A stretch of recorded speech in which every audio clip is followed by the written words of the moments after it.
E aí, pessoal? Hoje nós vamos falar sobre a WEG. Você gosta da WEG?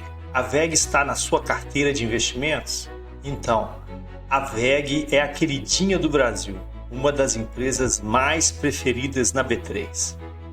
Eu vou contar os segredos da WEG, vou fazer a avaliação econômica financeira, ok? Se você gosta desse tipo de conteúdo, já dá um like aí e bora pro vídeo. E bora falar de WEG, pessoal. E WEG é uma empresa sensacional, né? E ela é conhecida por ser uma fábrica de milionários, né? Mas como assim? Ela não é uma fábrica de motores elétricos? Sim, ela é uma fábrica de motores elétricos, mas esse gráfico aí deixou muita gente rica, né? E olha que coisa espetacular. A WEG era uma ação que lá pelos idos de 2010 valia R$2 e hoje vale em torno de 60. Então, aí nos últimos 14, 15 anos, ela teve uma valorização de nada mais, nada menos do que 3.000%. Né? Então, é muita coisa. E é isso que deixa o mercado alvoroçado, né, em relação à WEG. Agora, só uma parte aqui. A gente fica pensando assim, poxa, eu devia ter comprado uma ação da WEG lá em 2010, ao invés de ter comprado aquele carro, ao invés de ter comprado aquela televisão. Gente, relaxa. Provavelmente, se você tivesse comprado ação da WEG em 2010 por R$2, você teria vendido ela quando ela bateu 4, quando ela bateu 5, quando ela bateu 6. Dificilmente você ia ficar com ela até hoje, quando ela está a R$60. Né? Existe até um estudo de uma empresa americana, a Fidelity. A Fidelity é uma empresa de serviços financeiros, ela mexe com fundos, corretagem, planos de aposentadoria, esse tipo de coisa. E ela fez uma análise na sua carteira e ela identificou que as carteiras que tiveram maior crescimento ao longo dos anos foram as carteiras dos falecidos, né? Não tem ninguém para comprar e vender, o morto deixa a carteira quieta, né? E aí o investimento vai para frente. Mas enfim, o objetivo aqui é a gente entender quais são os diferenciais da WEG, né? Quais são os segredos da WEG. E um dos grandes segredos é o crescimento orgânico e inorgânico da empresa, né? Olha só esse gráfico, né? Ele evidencia que a empresa aumentou o seu faturamento, né? Saindo de 4,3 bilhões em 2010 e batendo aí 32,5 bilhões em 2023. Então é uma empresa que cresce muito, ela cresce na faixa de 15% ao ano. E ela cresce de forma orgânica ou inorgânica, né? Organicamente ela cresce montando fábricas no mundo inteiro aí, né? Ou já tem fábrica nos Estados Unidos, na Argentina, no México, na China, na Índia, na Turquia. E ela também compra, né? Até dei um print aí de algumas empresas que ela tem participação relevante, né?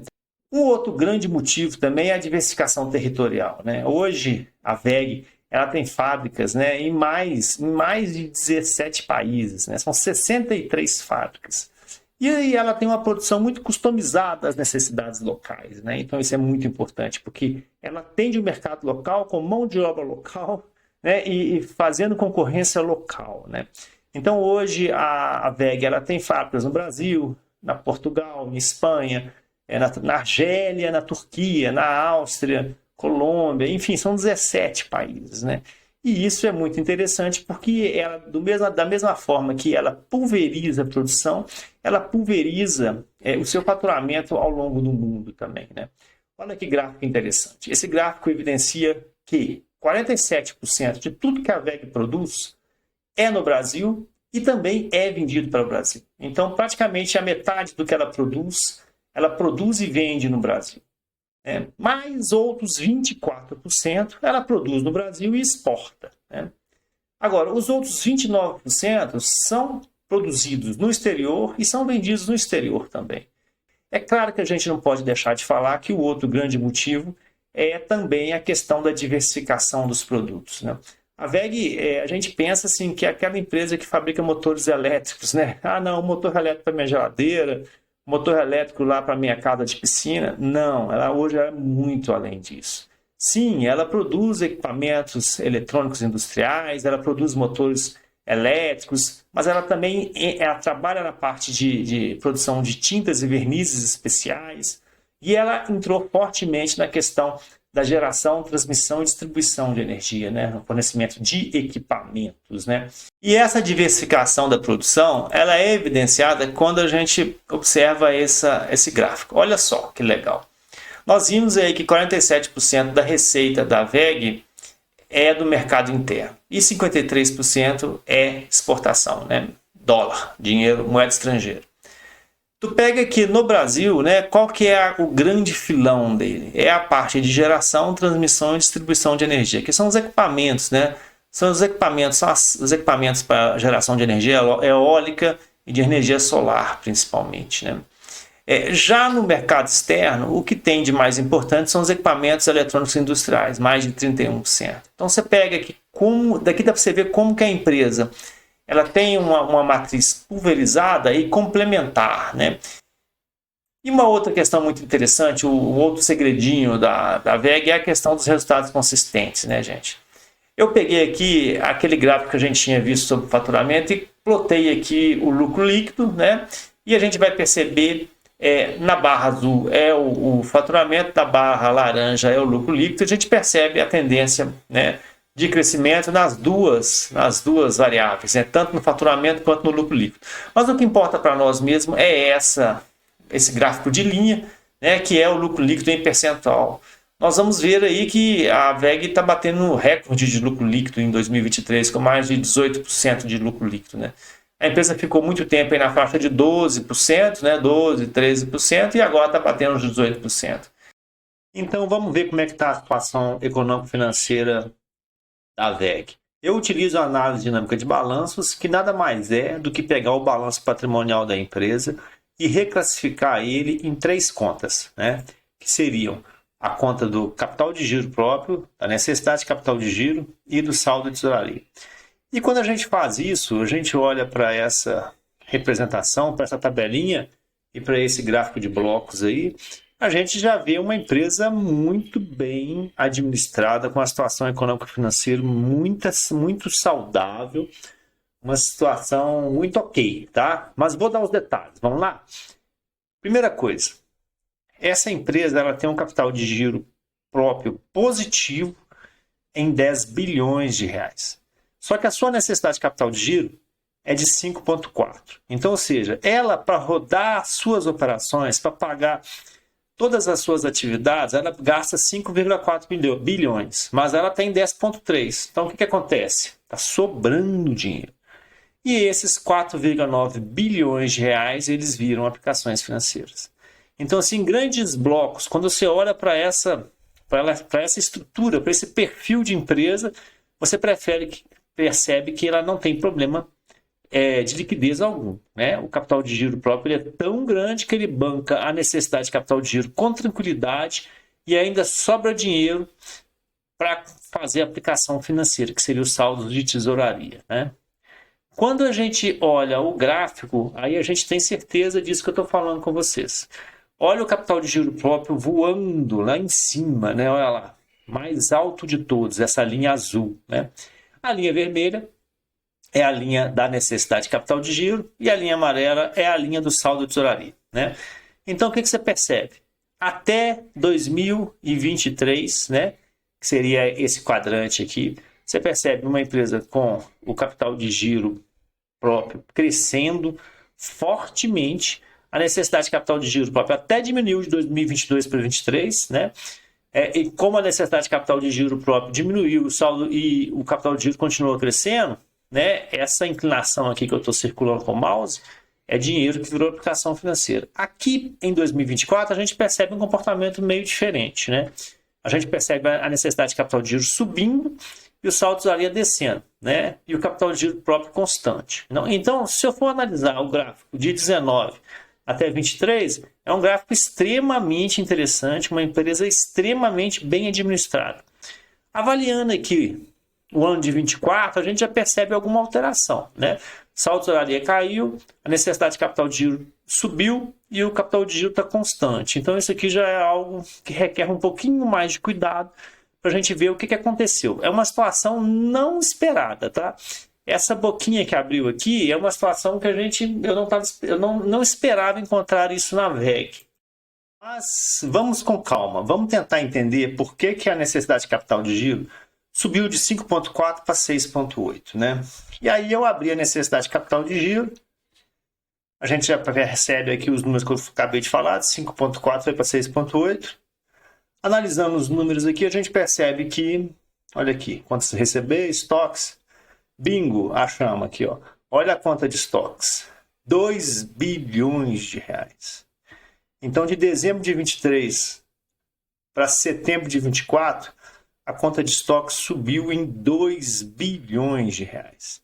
Então, é por isso que essa equação aqui, quando chega no final de dezembro de 22, ela sobe lá para quase 6,8 bilhões. Tiveram outras contas que até compensaram, né? Porque senão, aqui ao invés de ser 5,4, tinha que ser 7,4.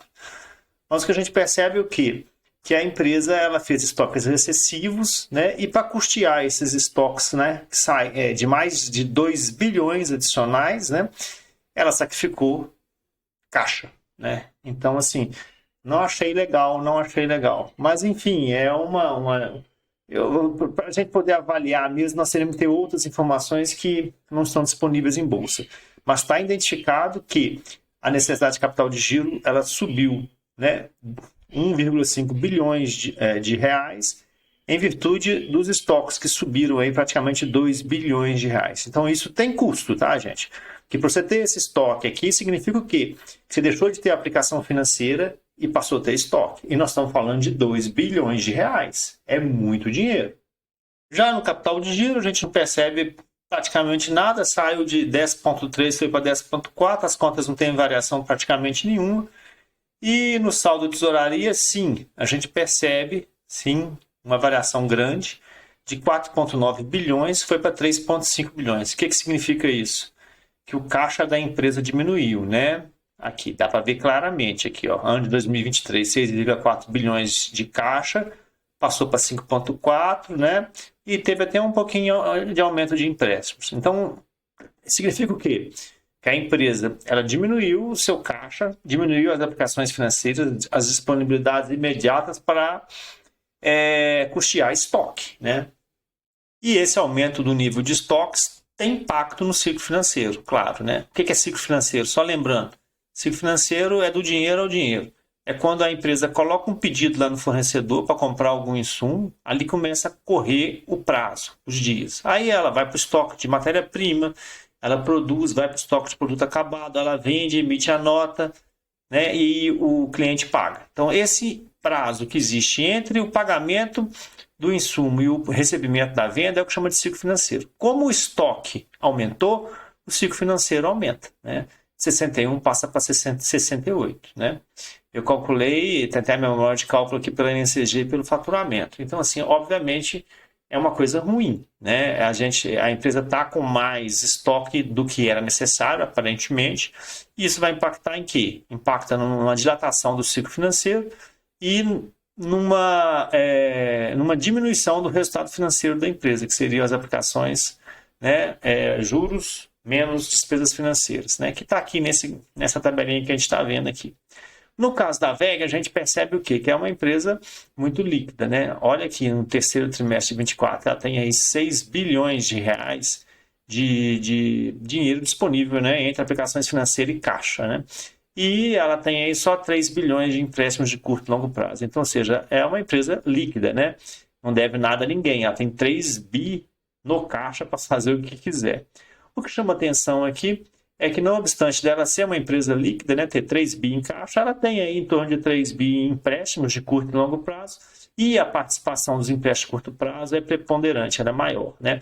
2,5 bilhões contra 500 milhões apenas de longo prazo, né? Isso é muito ruim, né? Em relação aqui aos indicadores todos de dívida líquida e resultado, tudo perde sentido, né? Porque como a empresa gera um EBIT muito forte, quando você faz as contas, você percebe que esse endividamento que tem aqui não significa nada e que essa dívida líquida que distorce todos os indicadores, né? Enfim. Em relação ao resultado, a gente percebe uma empresa bem bacana, né? Olha aqui o resultado operacional, o famoso EBIT, né? De 23 para 24, né, ela até melhorou um pouquinho, né, mas estável, né? No ano passado tinha um resultado operacional de quase 20% positivo, agora 20,4%. Em relação a questões ao resultado financeiro, também estável, né? 128 para 162, positivo, então, ou seja, as receitas financeiras são maiores do que as despesas. Para agora, para o quarto trimestre de 24, talvez não tenha uma situação um pouquinho pior por causa daquele volume de estoques, né? De qualquer jeito, a gente vê aqui também em relação aos impostos, que nesse ano pagou mais impostos, provavelmente no ano passado devia ter algum diferido, alguma coisa assim. Isso fez com que o lucro líquido esse ano fosse um pouquinho menor, né? Mas o que importa é o quê? É que o EBIT positivo, resultado financeiro relevante. A questão é só os impostos, que deve ser um diferido, uma compensação, uma coisa assim, que isso é totalmente irrelevante, né? A gente percebe também que tanto o CMV quanto as despesas administrativas estão aí estáveis, com tendência de redução, né? O CMV saindo aí de 66,8 para 66, isso é bom, então mostra uma empresa que tem preocupação com custo, né? E com as despesas administrativas. Voltando ao gráfico aqui, só para fazer o fechamento da análise, né? A gente percebe então que é uma empresa bem administrada, com capital de giro próprio abundante, né? Saldo de tesouraria ok, então, ou seja, uma empresa que não tem dívida em bancos, muito antes pelo contrário, a gente viu isso. A necessidade de capital de giro controlada. Me parece que houve aqui uma decisão gerencial de aumentar os estoques, né, em mais de 2 bilhões de reais, se a gente for comparar dezembro de 23 com setembro de 24, né? Óbvio que isso vai ter impacto na diminuição das receitas financeiras, né? Isso teve impacto no ciclo financeiro da companhia, que foi dilatado em praticamente 7 dias. Mas nós vimos também que é uma empresa que tem um EBIT ok, um resultado operacional ok, né? Um resultado financeiro ok, um lucro líquido sempre em linha, né? Com certeza esse ano deve bater os 18%. Então, sob o ponto de vista financeiro, pode ficar tranquilaço com uma empresa muito bem administrada. Agora eu vou fazer o fechamento do vídeo inteiro. A WEG é uma empresa sensacional.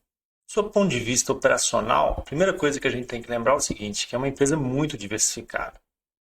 Ela tem uma linha de produtos extensa. Esquece aquele negócio de motores elétricos. Ela produz muito mais do que isso. Muito mais. Esquece aquele tipo de indústria que tem uma fábrica só, que está só no Brasil.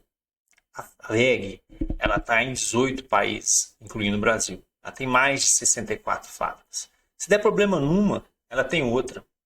Não tem estresse. Praticamente 50% do faturamento da WEG é no Brasil. Os outros 50% é no resto do mundo. Muito diversificada. E isso é muito bom. Então, é uma empresa muito apegada à tecnologia, muito apegada à inovação. É uma empresa que está de peito aberto para toda essa questão atual hoje, que é da sustentabilidade e que é da troca dos motores a combustão pelos motores elétricos. É claro, né, que ela tem que ser muito receptiva a essa troca. É o berço dela. O berço dela é justamente esse, os motores elétricos. Então, sob o ponto de vista econômico-financeiro, o que a gente tem para falar é que é uma empresa de excelente qualidade. Nós vimos que o capital de giro próprio da empresa é muito superior à necessidade de capital de giro. E o que acontece? Como está sobrando capital de giro, esse capital de giro excedente vira saldo de tesouraria, ou seja, dinheiro em caixa. Dinheiro que pode ficar em caixa parado ou pode virar aplicações financeiras. Então a WEG é uma empresa muito líquida, ela tem uma liquidez muito grande. Hoje ela tem mais de 6 bilhões de reais em caixa. É claro que ela tem algumas dívidas, em torno de 3 bilhões. Sendo que a maior parte delas é de curto prazo, coisa que eu não gosto. Mas enfim, isso é praticamente irrelevante porque a dívida líquida é negativa. Se ela pega o seu caixa e suas aplicações financeiras, ela paga tudo que ela deve e ainda sobra 3 milhões de reais. Nós vimos que a WEG é uma empresa que tem um resultado, um EBIT, um resultado operacional bem legal, em torno de 20%, 21%. É uma empresa que o resultado financeiro é positivo. Claro, ela tem dinheiro aplicado, paga pouco dinheiro de juros, o resultado financeiro é positivo. Isso faz com que o lucro líquido seja bem interessante, na faixa dos 17%.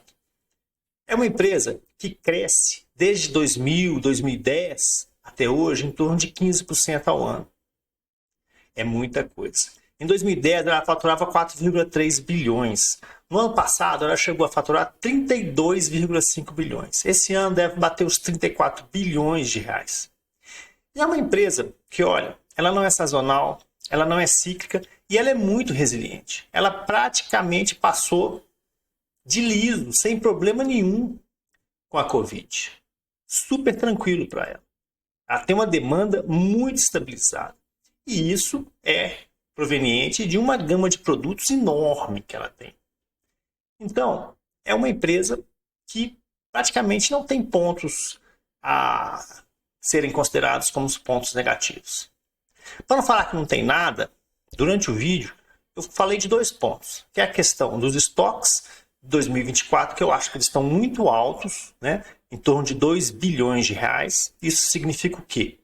Que é dinheiro que deixou de estar aplicado e virou estoque. Não é legal. O outro ponto que eu não gosto é a questão do perfil da dívida. Praticamente 3/4, se não falha a memória, é de curto prazo. Fácil de ajeitar isso, né? Eu acho a WEG cara. Pelo que ela oferece, pelo tanto que ela aumentou, eu acho ela cara. Embora eu saiba que nada é tão caro que não possa ficar mais caro. Então é isso, pessoal. Uma empresa de excelente nível, uma empresa a nível de mercado muito boa, uma empresa que tende a continuar crescendo, uma empresa que não paga dividendos, mas é uma empresa que você tem que acertar o time da compra. Pode ser que seja hoje, pode ser que não. Cada um tem que fazer a sua análise. Isso é preço e preço eu não entro. Eu entro em valor. Ok?